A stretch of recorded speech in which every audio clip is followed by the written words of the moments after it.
spamming ion shells. He's also been farming up this camp and stacking it over here too, so he's getting extra rich. He has his arcane, soul ring, and mechanism. And I think he must just bought something else too. Or, oh, he probably just finished the arcane side shot or something there. But either way, he's rich. Happiest person on the Radiant side so far. He is behind a life stealer. Bill's a tinker though. And speaking of which, DOTA2 is on the hunt with our infest bomb. Oh, Sunlight would be an unfortunate victim if he shows mid here, but he won't. Well, the unfortunate part, it feels like, is that they have Team Spirit, since getting a nice early lead with the Vision, not been able to place down as many of the Observer wards in aggressive positioning. So, yeah, not the best. They're not going to be able to get this initiation too easily as the Radiant scanning back this area. They're not going to find anybody, and maybe DK Phobos runs. Yeah, he's going to get the Rubik. This should be a call, jump out. There's the damage. The question is, can they counter though? They were all nearby expecting some sort of a gank, but... And now they're in kind of an awkward spot too, because they don't really want to approach this far. They have a Jakir kind of pushing mid, so they try and make this run down bottom. No, they likely won't get there in time. Even with that stun mid, they can't follow up in time. Perhaps not a fast enough communication there is what was going on. Uh-oh. Two TPs ready now.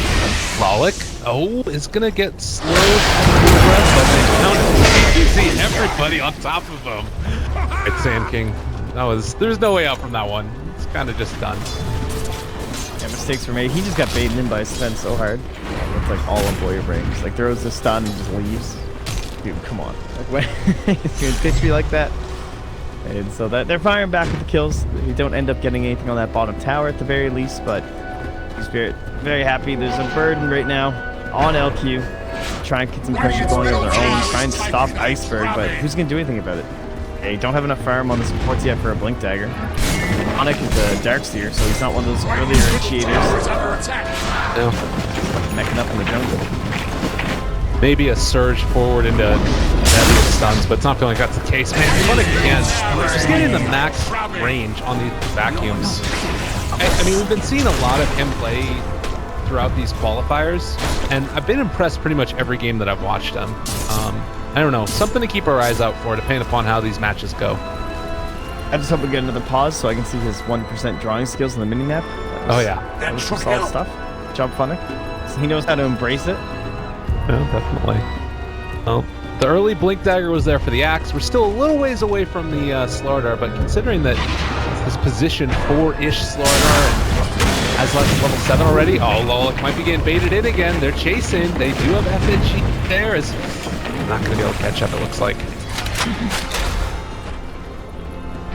Sunlight down nearby. Hit the smoke. And tell it. Yeah, you see him. Sure. Their ward spawning. Nice angle. So well aware of all the heroes here. Ooh. They do have another ward placed down. Sunlight placed that as soon as he got corrosive hazed. That one should be dewarded pretty quickly. You don't want to give away this type of vision here from the jungle. Yeah, that was great. Almost immediately. DK Phobos, he made a long run down bottom. He hasn't really been up to too much. He came like all the way down here to grab BZZ, but then there was no one here, so BZZ just farming and waiting. I like this though, that he didn't just like immediately hop in and camp a tower or anything like that. They are still getting some that worth stacking over like what are they looking to do with rolling around the map, unable to find anything? Well, and you know, this movement down here, LQ looking for somebody to come in, but nobody's home. They're all just out around the rest of the map, and it looks like FNG, they should be going for the D ward right now, places it down, and it's gone now. And I think that this is another thing that's sort of all set up by this ward over here by the bounty rune, that they saw the Rubik coming in, they knew he was going to head this direction, and they waited for him to place it. One of the best things over LQ is they did not catch up skin, so he's had that Echo Saber, and then for a long time now been working on that Blink Dagger. Not too far away, this gank will certainly help. Our best initiation, probably going to come from like a surge. Re-engage with a blink and a waveform. Here we go, smoke for smoke. He's leading the charge, but again, just a little bit too late here, LQ. They are not going to find the rest of Team Spirit, who have now retreated back into their own jungle, and they're getting prepped up for a battle if it does come their direction. But hearing that LQ here, just going to try and press out the wave, and then I'm not exactly sure. They kind of just need to keep farming. Oh yeah, no tail puts the Aghanim into his quick buy. He's got it. I'm another Tower Sand King. Come on, Scandal, be a bud. Now they At least they did get vision back over some parts of the jungle up here, but it was a little awkward to smoke like directly into your own vision that was already laid down on the bottom half of that. So, yeah, maybe expecting some smoke up from Spirit where you have much vision around the map. Targets, one to jump on the back. Now they just fly, another getting a hook connection. Smoke up could happen. It's from Vanscore. He's up top, waiting to see if someone will rotate in. Yeah, power push. And even when Iceberg's off the map, they always have that threat of him just coming in and chucking out these lasers and disrupting the Sven and Magnus from putting up the max combos. Dire's bottom tower is under And attack. LQ just very much hemmed in right now, as is to some extent Spirit. I mean, like you said, Iceberg is going to keep these waves pushed out, so they'll be getting something out of the map, even if they're kind of grouping up together with the other four. But mid lane, LQ is going to be able to take down this tower in just a second, while top lane pressured in, and still not really wanting to fight Spirit. Radiant's top tower is fallen. Yeah, I think until they really have that initiation, it's very difficult for them to do anything from LQ. Mostly just waiting on Scandal's blink and the first kickstart the ball for them, and then if they can just win one good fight with that, that's going to start shoving a lot of their own supports into their mobility too. So, oh, I guess Lolic has his blink dagger now actually, so I'll take your looking towards that. He got empowered too, so I'm happy. Oh, there you go. It's the ultimate win. Actually, it's pretty cool on Sand King. I like it. Just like doubly farm things. But in the meantime, it does look like Jakiro now is going to be going back for Yule's Scepter and then into Force Step. He's already got those all queued up. He knows which way he wants to go with his team. And Iceberg, Blink Dagger, Aether Lens should be completed very shortly. So they're going to have a really potent fight force with this. To mention the Slardar Blink Dagger, which is just now picked up. Radiant's middle tower is Alright, under so attack. all the blinks online for the most part, at least the important ones. Dark's here, our Magnus, get our Sand King. We'll have to wait a little while longer for Blow Your Brain, see if he goes just for the Saber next. I would think they probably want a little bit more damage, but we'll see if he feels like just the extra mobility will again help out his team. You know what this reminds me of? This is like in StarCraft or Warcraft 3, whatever. It's like no rush 20 minutes. We're at the 20-minute marks. Nobody's going to like try to battle each other down, wait for all the items are up, and then you go for it. I'm talking about it all that's what it looks like. Although, except it was some other game. We used to do that in, what was it? Yuri's Revenge, Command & Conquer. That was the one. Okay. Yeah, good old Yuri. Classic game. Well, look DK at this. Phobos is all alone. Not a happy axe. Dire's middle Where's his tower best is under buddy? attack.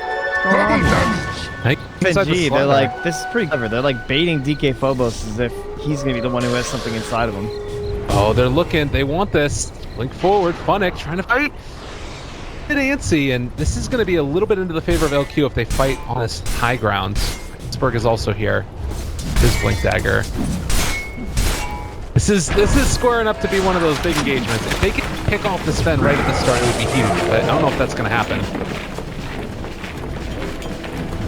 So they just wiped the wave. LQ moving away, and nothing happened. Maybe they can just push move with some iron shells and try and set up there. They don't have any good vision around the area though. The best one just stand here on some shrines. But the focus has already come mid. Okay, gonna head into Rook. This is a decent solution to the current situation. It's a very weird one. Think about this speed aura creep for the Kobold footman, or 4-man rather. Kind of That's a a good weird one. creep. I like it when you're doing these rotations around the map. Maybe you just see a Purge creep. I'm sure he'd probably just rather have a Purge creep for the most part, but this guy's not bad. By the Alpha Sphere, they have an insane initiation. They haven't really been able to find any enemies to kill. Tower is under attack. Kind of a frustrating situation, I'm sure, but now with Roche, it also is going to be another situation now where I don't think that Team Spirit are going to want to fight into this. Like, maybe you go for pickoff game at this point, and they do have that really potently with, you know, the Iceberg and a bunch of Blink Daggers, but they might just have to wait for Aegis to expire. They might just get it right here. God, is this really going to happen? Blow Your Brain, he's getting very greedy. He has Empower. Oh, they're off for now, Not though. being They see it on spotted. They saw it on the scan, though. Just Okay. caught. Scandal. They shouldn't go in here. Iceberg is maybe baiting this out. No, he's going to blink away. Yeah, they need some vision, though. FNG is kind of just in no man's land.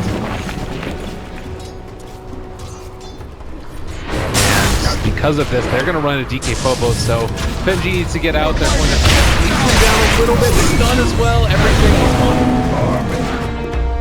Get to tier 2. So it doesn't cost me anything. The radiant that is. Also expended the blink stun from one of their numerous blinks as they rock 4 at this point. I'm sure Sunlight looking to join the club eventually. Might be a little bit of overkill, but I'm okay with 5 blink daggers. Yeah, there's an 8. Oh, that's so big far catch. 7. Lawless. Got iceberg. Oh my god, no. Epicenter comes in as well. I was looking at all the blink daggers. So, alright, this is really gone from bad to worse so far. And LQ, they're not really something. No, when you look at LQ and you're kind of expecting them to be that big high ground defending team. Tinker, I would... well, maybe not. I mean, they still have Aegis. There's really no reason to stop this. Love force out a buyback. This is kind of trouble mode. Vanscore is pushing into your tier 3, but can you really do enough to support? And they're just going to give up the full lane here. I mean, he can get a couple of those liquid fires down, but they get the skewer back on. Throw it all over the place. He is going to end up going down there. BZZ trying to chase, but going to be able to away blow your brain. Vanscore's still doing bottom. so much. And he's getting a lot done. Oh, good blink out there. Lalik able to He's catch just on. like, yeah, I'm just going to liquid fire this tower. That makes sense. This is the way you need to do it at this point. And now Rubik has stolen Ice Pad though, so that sucks. They do get one more hit off, and we'll be able to get the deny. So it was something. They also were able to pick off Darkseer Wall. That was happening. All right, that's a pretty big win considering. So we had a blink RP skewer into Darkseer Wall to kill just the axe. And then they're forced back to T2, and then they're able to put Darkseer into. So overall, probably favoring the side of Team Spirit. LQ not getting any objective on the high ground, but still in an okay spot here. About 3,000 net worth, not a very big deal though. I mean, not a very large margin against a Tinker who's closing in on Aghanim very shortly. The experience is kind of a different story. That one's marching towards the 10K mark, and these are a bunch of heroes that do a lot with their levels. We'll have to keep our eyes on it. Anything really standing out for you as far as like talents that could be really big this game? I haven't seen the Magnus ones that much. Minus 35 respawn time? That seems like the way to go, right? The Magnus one? Yeah. Set up the cooldown. That seems pretty good. I do it. In a game like this, pretty squishy supports, have to see. But man, how's that? Only 35? Like, where's the 50, dude?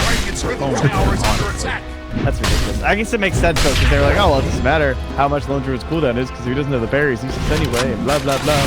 Show you. Take that. Oh, DK Phobos. He's out and alone and going to end up dropping.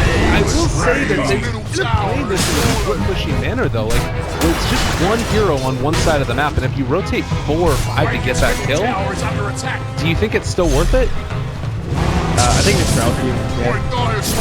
They have a path to victory here, I would say, where it's hold up this tower, get the next tower, just kind of like march the lead as fast as they can by themselves. They're very strong right now. Well, mid lane, Vanscore is doing as much damage as he can. He is going to get caught here, and you don't want to use Ice Path. Like, yeah.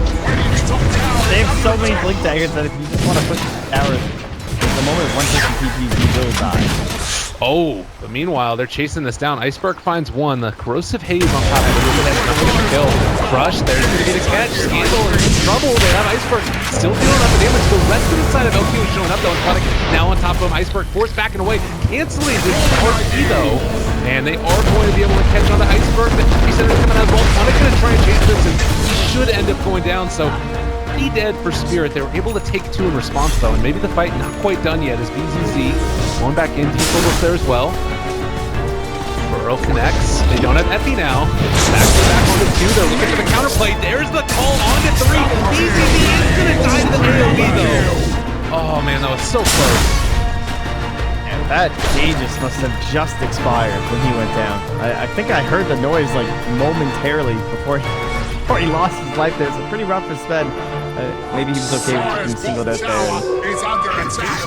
Overall, Team Spirit, you gotta be pretty happy with how that went down, honestly. I mean, it could have went better, but I feel like a little bit of a maybe missed opportunity there with the RP where he really wanted to wait for the blink to try and find the perfect one, but then he saw him blink back in and he's like, oh shit. Like, where'd that 3-man RP go, guys? It was right here a second ago. It slipped away. And then the second one he got was nicely reinitiated there from our axe. So Team Spirit are holding on. Yeah. Tier 2s now remaining for the takedown for the shrine to open up, and then the next Roche probably a pretty big moment here for LQ. I'm kind of curious this way that the heroes are playing this. Like basically a suicide bomber running into these towers and just knowing he's going to die to the point where he's not even carrying a TP anymore. Like, he's going around ready to hit the towers until he dies, basically. I had to double check there just before the Aegis. So it looks like it was like 5 seconds before he died. Kind of rough. Okay. Yeah, that sucks. That's a description. But yeah, I feel like he just doesn't have anything else to do. Advanced Core. They need some aspect of split push because this is a 5-man lineup. So just like when you're talking about doing the draft, we're like, well, they're just drafting all this team fights. So what are you gonna do? Like, how can you just dodge it and not deal with it? Advanced Core is the closest thing they have to that on their team, other than the Tinker. The Tinker can do it himself too, but if he can't see him on the map, then he's worried about going too